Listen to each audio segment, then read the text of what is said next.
On est tous humains, chaque personne a ses limites. Médecin depuis 10 ans, Karine Dion a soigné des gens, sauvé des vies, mais la pression exercée par la pandémie sur son travail d'urgentologue l'a malheureusement poussé à mettre fin à la sienne. Pas toutes les personnes qui sont faites dures comme du roc puis qui sont capables de se lever à tous les matins puis d'affronter ces éléments-là. En rendant public ces événements d'une grande tristesse, le conjoint et la famille de Karine souhaitent sensibiliser les autorités à la détresse actuellement ressentie par bon nombre de travailleurs de la santé.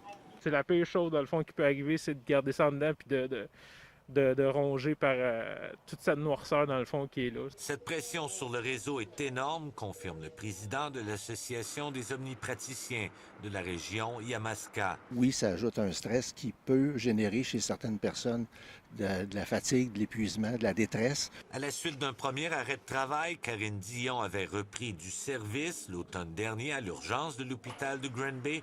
Elle a tout donné pour ses patients au détriment de sa propre santé avant de tomber à nouveau au combat. Elle voulait aider le plus de gens possible qui est là. Puis quand il est arrivé le contexte de la pandémie, ben, elle voulait continuer à sauver les gens. Épuisement psychologique, sentiment de culpabilité de ne pas être au front avec ses collègues, peur d'être jugé sont autant de facteurs qui l'auraient amené à commettre l'irréparable.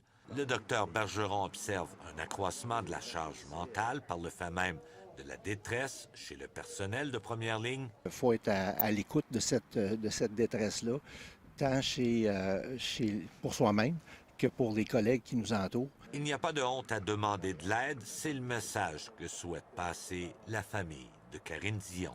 Jean-François Desbiens, TVA Nouvelles, à Granby.